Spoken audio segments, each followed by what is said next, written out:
আসসালামু আলাইকুম। কেমন আছেন সবাই? আজকে আবার নতুন একটা রেসিপি সবজি আলু চালের খিচুড়ি নিয়ে চলে আসলাম আপনাদের সামনে। এজন্য আমি কিছু সবজি গুছিয়ে নিয়েছি। এই যেমন মটরশুঁটি, মিষ্টি কুমড়া, টমেটো। আর এর সাথে আছে পেঁয়াজ কুচি, আদা কুচি, রসুন কুচি আর কাঁচামরিচ। এবার আমি খিচুড়ি রান্না শুরু করব। আমি আগেই চালটা ধুয়ে পানি ঝরাতে দিয়েছি। এবার চুলোয় দিয়ে দিলাম ফ্রাই প্যান। ফ্রাই প্যানটা গরম হলে অল্প তেল দিয়ে দেব। আপনাদের যেমন ইচ্ছা তেমন আপনারা তেল দিয়ে নিতে পারেন। তেল গরম হওয়ার পরে দিয়ে দেব মুঠোখানি পেঁয়াজ কুচি।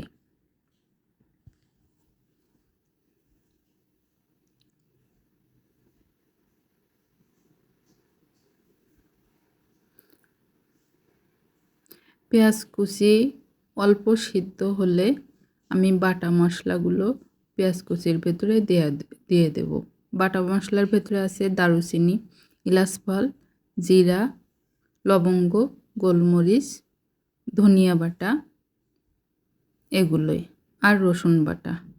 এগুলোই নরম হওয়া পেঁয়াজের ভিতরেই এখন দিয়ে দিচ্ছি।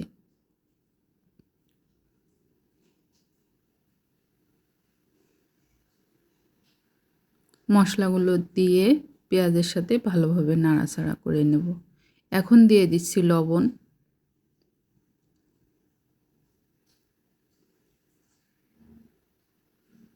তারপর দিয়ে দেব শুকনা মরিচের গুঁড়া, দিয়ে ভালোভাবে নাড়াচাড়া করে নেব।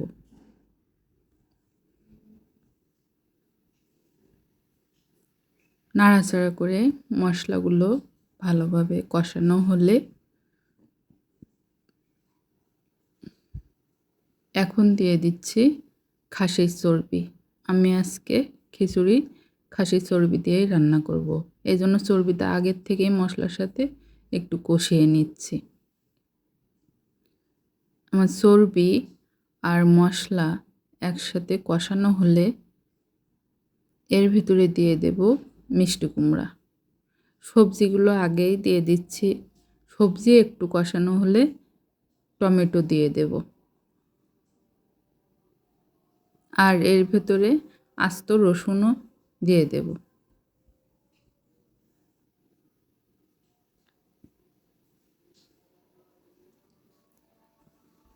আর এই সবজি মশলা ভালোভাবে কষানো হলে আমি শেষে দিয়ে দেব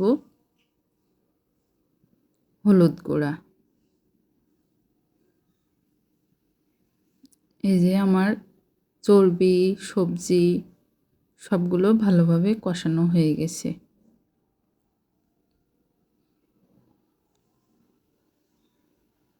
এই জন্য এখন হলুদ গুঁড়া দিয়ে দেব। হলুদ গুঁড়া দিয়ে আরেকটু নাড়াচাড়া করব।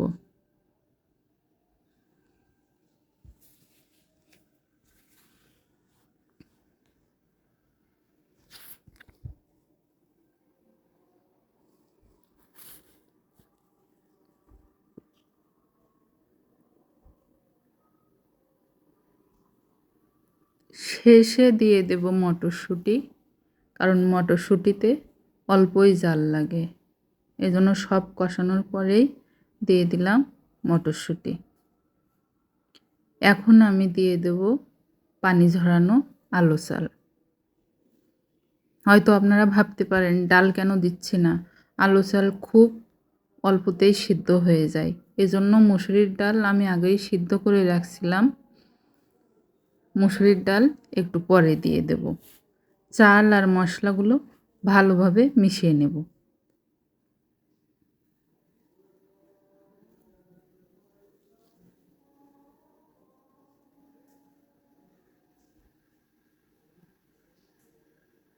এই যে দেখুন, আমি ভালোভাবে নাড়াচাড়া করে মিশিয়ে নিলাম।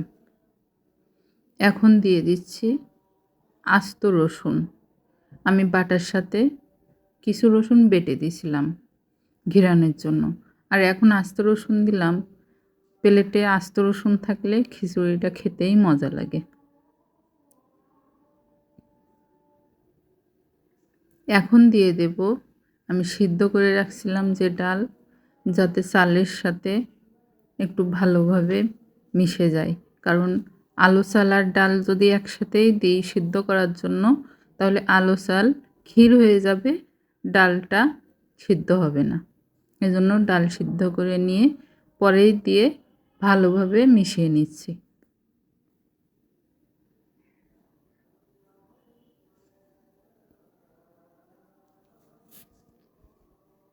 এখন ভালোভাবে মিশিয়ে নিয়ে আমি পরিমাণ মতো গরম পানি দিয়ে দেব, যেটুক পানিতে ভালোভাবে খিচুড়িটা হয়ে যাবে।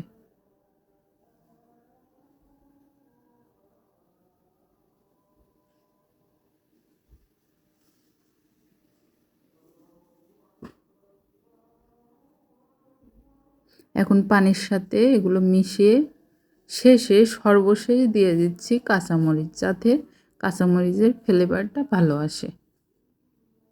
এখন ভালোভাবে নাড়াচাড়া করে আর একটু পরিমাণ মতো লবণ দিয়ে ঢাকনাটা দিয়ে দেব।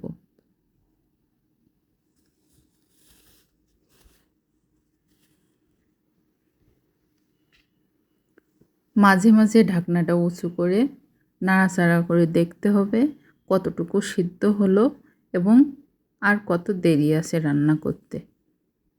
আর একটু নাড়াচাড়া করে দেব, কারণ আলু চাল অনেক খুদে খুদে টাইপের থাকে, তলায় লেগে যায়। এজন্য একটু 2-1 বার নাড়াচাড়া করে দিলে ভালো হয়।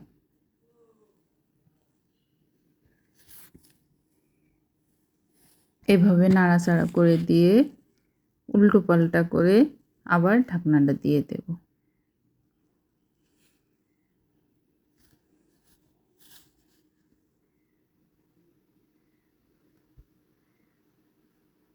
এই যে অনেকটাই পানি শুকিয়ে এসেছে, কালারটাও মাশাআল্লাহ সুন্দর হয়েছে, খেতেও তেমন মজা হবে।